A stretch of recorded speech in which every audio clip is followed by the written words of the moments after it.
Hey everyone, hope you're having a wonderful day. In this lesson, we are going to get to work on our CocoaPods. Alrighty, so if you skipped the previous lessons where we used and explained CocoaPods, I'd highly suggest you go back, watch those. Or if you don't have the CocoaPods app, which I am going to be using, then you can go ahead and go to cocoapods.org/app and just have a quick download of that app. I'm going to go ahead and open it up right now. So it's CocoaPods. And I'm also going to go ahead and just close this project. And then I'm going to come up here to File and say New Pod File from Xcode Project. And we're going to find our project. Mine's on the desktop. And you want to select the blue icon that says Artable or whatever you named yours, .xcode project. Select it and say Open. And what that is going to do is go ahead and create a pod file for us. And you can see here that one thing that's a little bit different from previous times that we have used CocoaPods is that here we have two targets, one for Artable and one for Artable admin. And that is because when you are installing your CocoaPods, just like in Xcode when we need to specify which files are applicable to which target, same thing for CocoaPods. We need to let the pod file know which ones it should be installed for. All right, but most of the CocoaPods that we are going to be using we're actually going to be using most of them for both of them. So what we can do is we're going to define a list of the shared CocoaPods. All right, and we can do that by just saying def, and we'll call it shared pods. Okay, and then type end, and then in between that def and end, we are going to write in the pods that are going to be common between our two targets, okay? And so we're gonna be using a number of pods. I'm gonna go ahead and just paste in the pods that we're going to be using.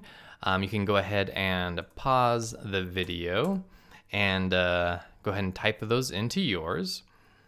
All right, and then for the individual targets, what we're gonna do is we just go ahead and write in shared pods.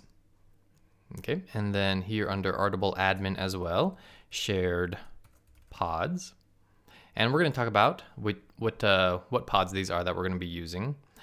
So for the shared ones, we're going to be using Firebase core. Okay, so that is the all of the main Firebase SDKs. We're also going to be using Firebase authentication.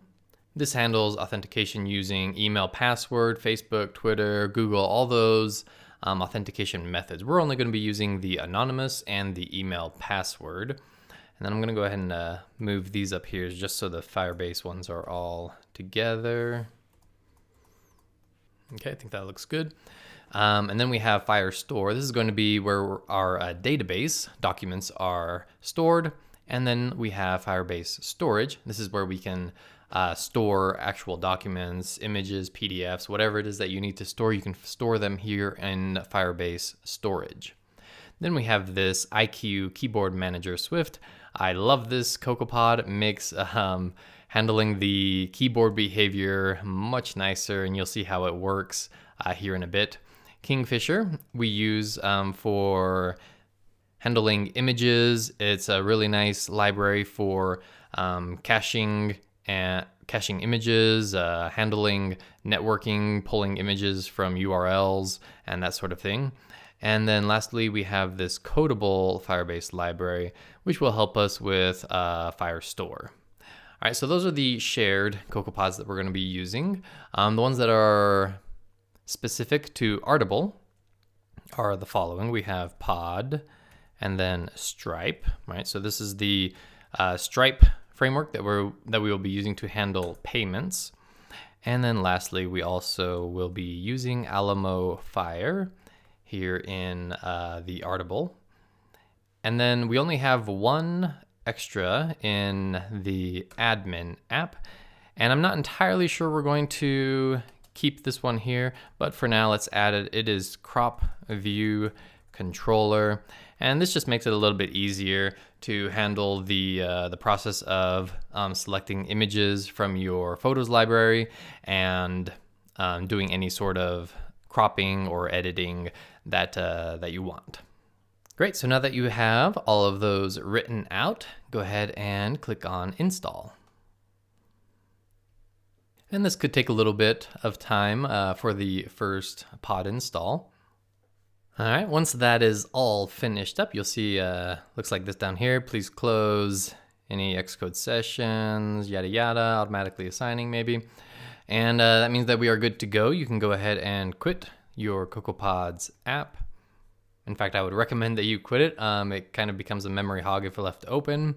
Go ahead and open up your project folder again, and this time we're going to open up the .xc workspace.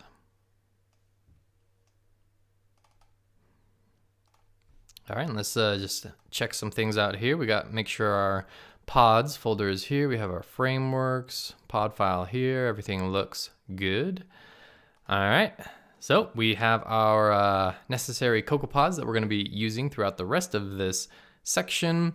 So that concludes this quick lesson. In the next one, we are going to go ahead and go integrate Firebase. All right, so I'll see you in the next one.